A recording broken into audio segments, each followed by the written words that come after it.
మీ పిల్లలు చదువుకున్నది ఎగ్జామ్ హాల్లో రాయాలన్నా, కాంపిటేటివ్ ఎగ్జామ్ క్రాక్ చేయాలన్నా మెమరీ ముఖ్యం. మెమరీ అనేది గిఫ్ట్ కాదు. రైట్ టెక్నిక్ అండ్ ప్రాక్టీస్‌తో ఎవరైనా సాధించవచ్చు. Hi welcome to I dream తెర వెనుక కథల కార్యక్రమానికి స్వాగతం. స్వర చక్రవర్తి, సంగీత చక్రవర్తి ఇలాంటి బిరుదులు ఒక్క మనిషికి మాత్రమే సరిపోతాయంటే ఆయన చక్రవర్తి గారు మాత్రమే. తెలుగు సినిమా సంగీత సామ్రాజ్యంలో ఆయన మకుటం లేని మహారాజు. ఎన్నో వేలకు పైగా పాటలు, 900కు పైగా సినిమాలకు సంగీతం అందించిన ఘనత ఆయన ఒక్కరికే సాధ్యం.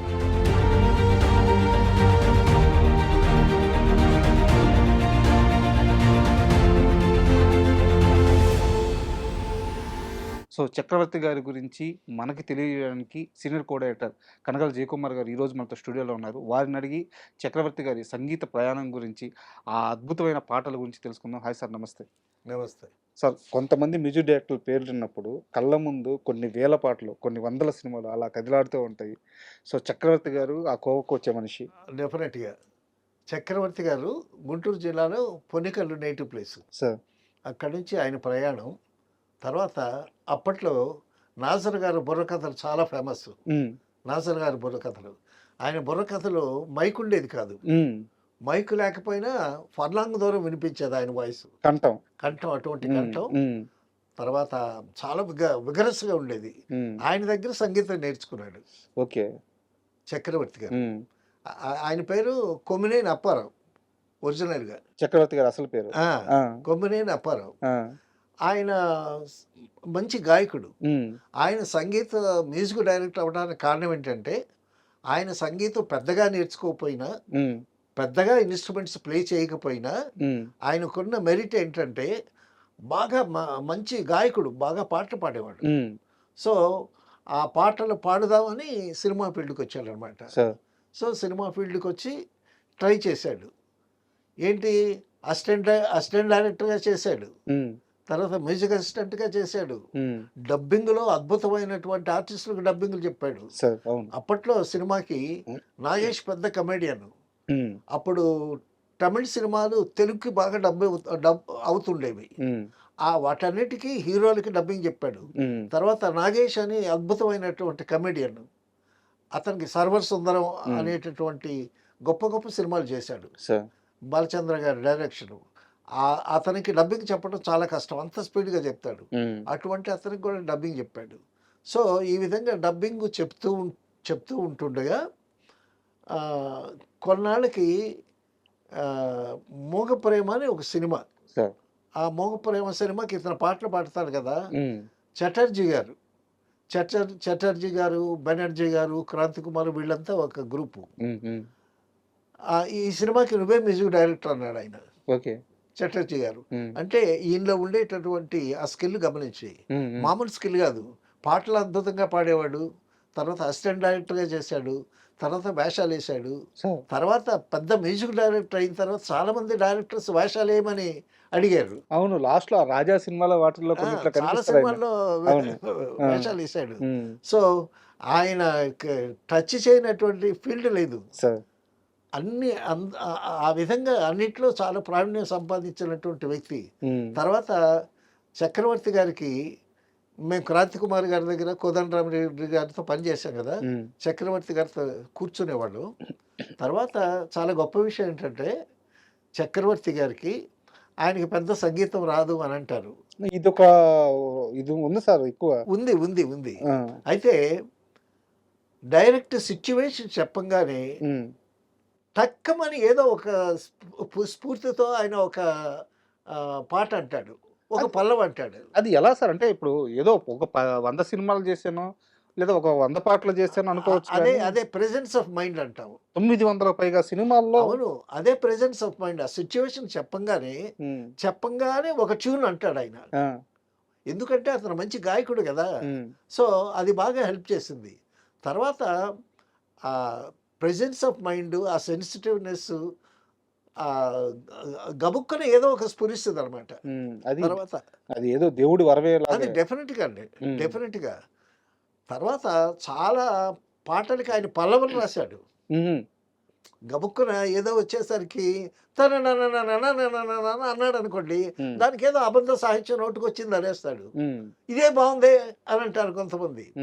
అలాగా తర్వాత తన ఎంత మంచివాడంటే మనిషి, డబ్బులు ఎంత ఇచ్చారు ఏమిటనేది కాకుండా ఎవరన్నా ప్రొడ్యూసర్ వస్తే డెఫినెట్‌గా పెద్ద సినిమాని గానీ, చిన్న సినిమా గానీ, నేను బిజీగా ఉన్నాను చేయలేను అనేవాడు కాదు.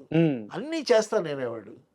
అందరూ నాగిరెడ్డి గారైతే ఈయనకి సెపరేట్‌గా విజయ్ గార్డెన్స్‌లో ఒక కాటేజ్ కట్టించి, ఆ కాటేజ్‌లో ఓ పెద్ద హాల్‌లోనేమో మ్యూజిక్ కంపోజింగ్ అనమాట.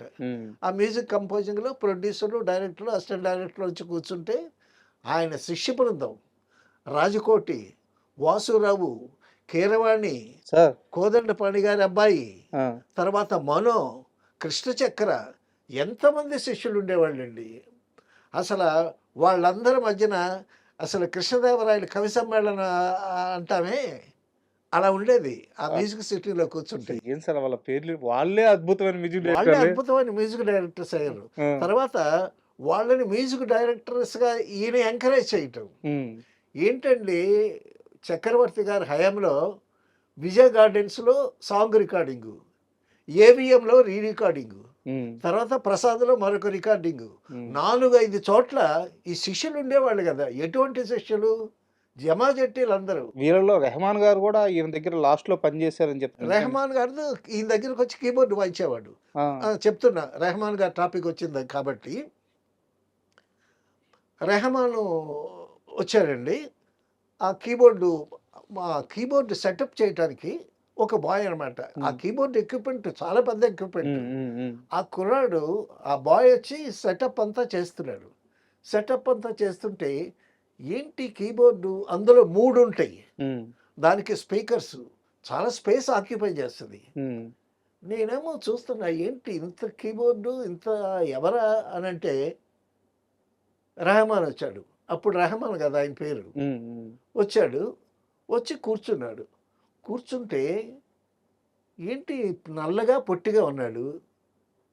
అసలు 3, 4 కీబోర్డులు, ఆ ఎక్విప్‌మెంట్ అంతా పెద్ద ఇదిగా ఉంది. నేను చూస్తున్నా. చూస్తుంటే ఇంతలోకి చక్రవర్తి వచ్చాడు. చక్రవర్తి గారు వచ్చాడు. వచ్చి, "అన్నయ్య, మెడ్రాస్‌లో కీబోర్డ్ వాయించడానికి ఇంకెవరు దొరకలేదా నీకన్నా?" అనేసరికి, "ఒరేయ్! వీడిది మంచి మ్యూజిక్ ఫ్యామిలీరా, బాగా వాయిస్తాడురా వీడు." అది ఇదని చక్రవర్తి గారు వెళ్ళిపోయారు. వెళ్ళిపోయిన తర్వాత ఈయనేదో అడ్జస్ట్ చేసుకుంటున్నాడు. చేసుకుంటుంటే నేను నిలబడి చూస్తున్నా, అబ్జర్వ్ చేస్తున్నా. ఎక్విప్‌మెంట్ అంత పెద్దగా ఉంది, మనిషి ఇంతే ఉన్నాడు, అసలు ఏం వాయిస్తాడో తెలియటని తమాషా చూస్తున్నాను నేను.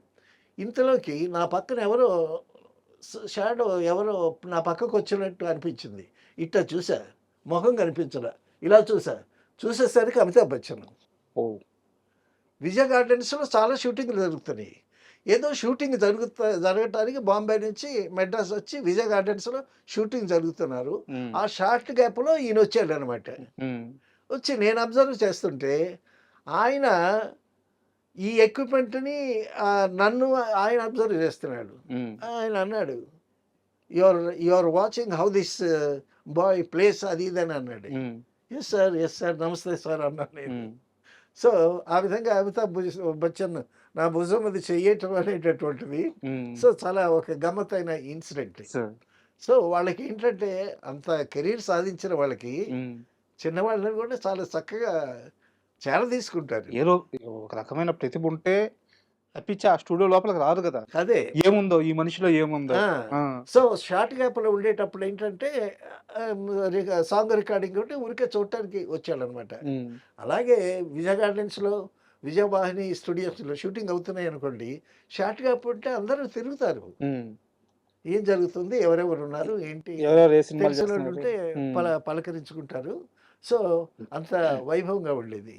సో, ఆ విధంగా ఇంతమంది కుర్రాళ్ళని పెట్టి, వాళ్ళందరికీ ఫీడింగ్ ఇస్తూ, వాళ్ళందరికీ డబ్బులిస్తూ, తర్వాత పక్కన మనో, వాడు పెద్ద ఎంటర్‌టైనరు. వాడు పద్యాలు పాడేవాడు. తర్వాత ప్రొడ్యూసర్లు, డైరెక్టర్లు వస్తే వాళ్ళని ఇమిటేట్ చేసేవాడు. పెద్ద ఎంటర్‌టైన్‌మెంటు. తర్వాత చక్రవర్తి గారు కూర్చుంటాడు. ఎప్పుడు వేళ్ళ మధ్యలో సిగరెట్ వెలుగుతా ఉంటుంది. పీల్చేది తక్కువ. అది ఎప్పుడు ఎలుగుతా ఉంటుంది. నిత్య అగ్నిహోత్రంలాగా వెలుగుతా ఉంటుంది. రెడీగా ఉండాలి. వేటూరి సుందరరామూర్తి గారు ఉంటాడు పక్కన. వేటూరి సుందరరామూర్తి గారు ఉండవలసింది అక్కడ. అక్కడ ఈ ఏదన్నా సిట్యుయేషన్ చెప్పంగానే ఒక మంచి సిట్యుయేషన్ వచ్చిందనుకోండి, వచ్చేసరికి గబుక్కున ఏదో అంటాడు. మరి ఆ మెరుపు, ఆ స్ఫూర్తి ఎలా వస్తదో గానీ, ఒక ట్యూన్ అంటాడనమాట. హ్మ్. అనంగానే వెంటనే అందుకుంటాడు మనం. హ్మ్. అసిస్టెంట్స్ కదా! తర్వాత 'జి. ఆనంద్' కొన్నాళ్ళు అసిస్టెంట్‌గా చేశాడు. కీరవాణి అసిస్టెంట్‌గా ఉండేవాడు. హ్మ్. అద్భుతంగా హార్మోనియం వాయించేవాడు కీరవాణి. అతను అద్భుతంగా పాడేవాడు హ్మ్. కీరవాణి. హ్మ్. తర్వాత రాజకోటి. రాజకోటి. అవును. కోటి ఏమో గిటార్ వాయించేవాడు. హ్మ్. తర్వాత రాజు ఏమో చాలా అద్భుతంగా రికార్డింగ్ కండక్ట్ చేసేవాడు. హ్మ్. తర్వాత కృష్ణ చక్ర. ఒక చక్ర అనేటతను హార్మోనియం బ్రహ్మాండంగా వచ్చాడు. హ్మ్. కృష్ణ అనేతను ఆహ్, రికార్డింగ్ అద్భుతంగా కండక్ట్ చేసి జమాజెట్టి లాంటి వాళ్ళు ఉండేవాళ్ళు. అదిరిపోయింది టీము. తర్వాత ఈశ్వర్ గారు ఉన్నాడు. హ్మ్.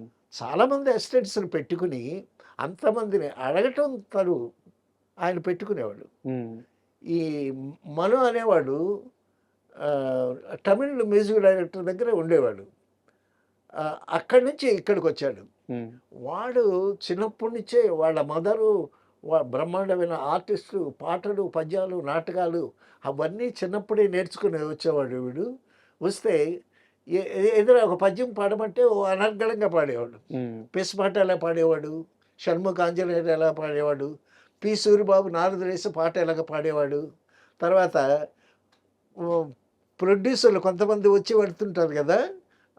ఆ ప్రొడ్యూసర్లు సార్ మరొకసారి ఆ పాట పాడండి. హ్మ్. ఇది వాయించండి. ఆ హిందీ ట్యూన్‌లో ఇట్లా వాయించండి అని ప్రొడ్యూసర్లు వాళ్ళ కోరికలు చక్రవర్తి గారితో చెప్తుంటారు గదా! హ్మ్. వెళ్ళిపోయిన తర్వాత ఆ ప్రొడ్యూసర్‌ని ఇమిటేట్ చేస్తా ఉండేవాడు మనం. సార్ యాక్చువల్‌గా చాలా అద్భుతంగా.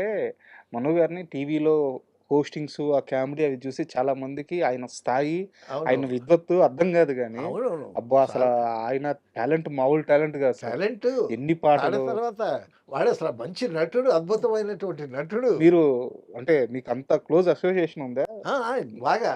అంటే వాడు అంటున్నారు కాబట్టి నాకు తెలుసుకోవాలని అదే. అడుగుతున్నాను. అదే. ఆ! అంటే ఆహ్, చాన్నాళ్ళు పనిచేశాం గదండీ! హ్మ్.